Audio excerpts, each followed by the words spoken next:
am Anu Bhardwaj from Anu Academy. I hope you all are fine and fit. So चले आज मैं आपके लिए हिस्ट्री का नेक्स्ट टॉपिक लेके आई हूँ, that is the pre history and history. Pre history और हिस्ट्री जो है, हमारे हिस्टोरियंस थे, उन्होंने हमारे पास्ट को दो ब्रॉड कैटेगरीज में डिवाइड किया, that is prehistory and history. अब हिस्टोरियंस कौन है थे? हिस्टोरियंस का मतलब है कि ऐसे स्कॉलर्स जो हमारे scholars who basically study the story of the man's progress in civilization in a very systematic way, जिन्होंने एक इंसान की प्रोग्रेस और सिविलाइजेशन के बारे में हमारे स्टडी किया in a very systematic way, we call them historians. अब हिस्टोरियंस ने क्या किया, हमारे पास्ट को दो कैटेगरीज में डिवाइड किया, that is prehistory and history. Prehistory का मतलब है when we don't have any written records. जब हमारे पास कोई रिटन रिकॉर्ड्स नहीं थे तो हमने we called it as a prehistory. लेकिन प्री हिस्टोरियन मैन के बारे में हमें कैसे पता लगा? जो हमारे हिस्टोरियंस थे उन्होंने स्टडी की कि उस टाइम पे कैसे ऑर्नामेंट्स यूज होते थे, कैसे टूल्स थे, कि पेंटिंग्स कैसी थी. जब उन्होंने इन चीज़ों के बारे में स्टडी की तो हमें एक प्री हिस्टोरिक मैन के बारे में नॉलेज आनी शुरू हो गई. लेकिन हिस्ट्री का मतलब है जब हमारे पास रिटन रिकॉर्ड्स आना शुरू हो गए, when we have some written records, तो हमने उसको हिस्ट्री का नाम दे दिया. हिस्ट्री को बेसिकली हमने थ्री कैटेगरीज में डिवाइड किया, that is Asian history, medieval history and the modern history. Right, I think आपको इतना कंसेप्ट क्लियर होगा कि हिस्टोरियंस ने जो थे हमारे पास्ट को दो कैटेगरीज में डिवाइड किया, that is prehistory and history. Next topic पे हम आते हैं, that is sources of history. हमारे हिस्ट्री के कौन कौन से सोर्सेज थे? सोर्सेज ऑफ हिस्ट्री जो है वो दो कैटेगरीज में डिवाइड की गई, एक है आर्कियोलॉजिकल सोर्स, एक है हमारे पास लिटरेरी सोर्स. अब सोर्सेज ऑफ हिस्ट्री तो चलो दो हमारी कैटेगरीज है, लेकिन जो आर्कियोलॉजिकल सोर्सेज हैं उसे हमें फर्दर जो है फोर हमारी जो थी उसे रिमेन्स हमने स्टडी की, और जिसमें हमने किस बारे में स्टडी की? Inscription, coins, monuments and artifacts के बारे में.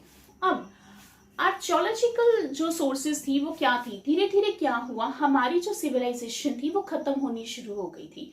तो हमारे आर्कियोलॉजिस्ट का मतलब होता है कि जिन्होंने जो स्टडी करते हैं हमारी सिविलाइजेशन खत्म हुई, जिन्होंने इस चीज की स्टडी की और उसको लेकर आए, उन्हें हमने कहा आर्कियोलॉजिस्ट.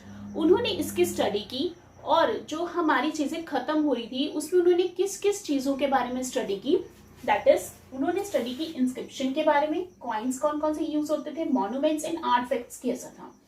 अब इंस्क्रिप्शन का मतलब क्या है? इंस्क्रिप्शन का मतलब है कि जब हमारे पास रिटन रिकॉर्ड्स जो थे हमारे, वो एनग्रेव्ड होने शुरू हो गए पिलर्स के ऊपर, रॉक्स के ऊपर, वॉल ऑफ फोर्ट, ठीक है, पैलेसेस के ऊपर, तो we call it as a inscription. Right, तो हमने जो बेसिकली जो स्टडी करते हैं, the study of inscription is basically called as a epigraphy. We called it as a epigraphy. अब हमारे पास क्या था कि जो हमारे बेसिकली इंस्क्रिप्शन जो हमने फाउंड की थी पास्ट में, वो थी हड़प्पन सिविलाइजेशन, जो एक आपका अलग चैप्टर है, वो हम आगे उस चैप्टर को कंटिन्यू करेंगे नेक्स्ट में. अब नेक्स्ट हमारे पास आया कॉइन्स. कॉइन्स भी हमें बहुत ज़्यादा एक यूजफुल इंफॉर्मेशन जो थी हमें पास्ट के बारे में प्रोवाइड करते थे. हमारे इंडियन कॉइन्स जो थे कुछ हमें फॉरेन लैंड के ऊपर मिले, कुछ फॉरेन कॉइन्स जो थे वो इंडियन लैंड के ऊपर मिले. इसका मतलब क्या कि उस टाइम पर भी एक ट्रेड रिलेशनशिप बना हुआ था इंडिया का दूसरी कंट्रीज के साथ. राइट, आई थिंक इतना आपको क्लियर हो गया कॉइन्स एंड इंस्क्रिप्शन के बारे में. नेक्स्ट इसमें आता है दैट इज मॉन्यूमेंट्स. इसके नाम से ही आपको पता लग रहा होगा कि ओल्ड बिल्डिंग्स, ठीक है, हिस्टोरिकल इंपॉर्टेंस जब हम पढ़ते हैं तो हम मॉन्यूमेंट्स लेते हैं, चाहे वो किसी बिल्डिंग की हो, पैलेसेस हो, चाहे वो किसी यू कैन से कि टाउन्स की हो. राइट, तो हमारे पास क्या आते हैं, वो मॉन्यूमेंट्स कंसिडर करते हैं. लेकिन हम इसमें सिर्फ एक डेवलपमेंट ऑफ आर्किटेक्चर के बारे में स्टडी नहीं करते हैं, इसमें हम ये भी स्टडी करते हैं कि सोशल और रिलीजियस लाइफ जो थी लोगों की वो कैसी थी. राइट, social religious life of people we also study in monuments. Clear? I think it's clear now. Artifacts, इसके नाम से पता होगा कुछ आर्टिस्टिक स्किल्स, ठीक है ना. उस टाइम पे भी जो लोग थे पीपल इन द पास्ट उन्होंने क्या क्या चीजें बनाई, ठीक है, उन्होंने टूल्स बनाए, उन्होंने वेपन्स बनाए उस टाइम पे, ठीक है, उन्होंने काफी कुछ बनाया था, ठीक है, मतलब उन्होंने अपनी जो थी बेसिकली आर्टिस्टिक स्किल्स दिखाई थी, ठीक है, उन्होंने स्कल्पचर्स बनाए, उन्होंने टॉयज बनाए, कॉइन्स बनाए, तो उन्होंने अपनी आर्टिस्टिक स्किल्स उस टाइम पे दिखाई थी। तो दैट मीन्स कि हमारे आर्कियोलॉजिकल सोर्सेज में एक आर्टिफैक्ट्स भी जो है वो इंक्लूड होता है। I think it's clear to you कि आर्कियोलॉजिकल सोर्स में हमारे पास आती है inscription, coins, monuments and artifacts. Clear now. Next मैंने जैसे आपको बताया कि सोर्सेज ऑफ हिस्ट्री जो थी वो 2 कैटेगरीज में डिवाइड हुई थी। नेक्स्ट हमारे पास आती है लिटरेरी सोर्सेज। अब लिटरेरी सोर्सेज मतलब कि ऑल दोस रिकॉर्ड्स जो हमारे रिटन फॉर्म में थी उन्हें हम कहते हैं लिटरेरी सोर्सेज, ठीक है। उस टाइम पे क्या था, लिटरेरी सोर्सेज जो थी it includes all kind of hand written records which we called is a manuscript. अब कई बार आपको पूछ लिया जाता है मैन्युस्क्रिप्ट क्या होती है, मतलब कि हैंड रिटन डॉक्यूमेंट्स को हम कहते हैं मैन्युस्क्रिप्ट।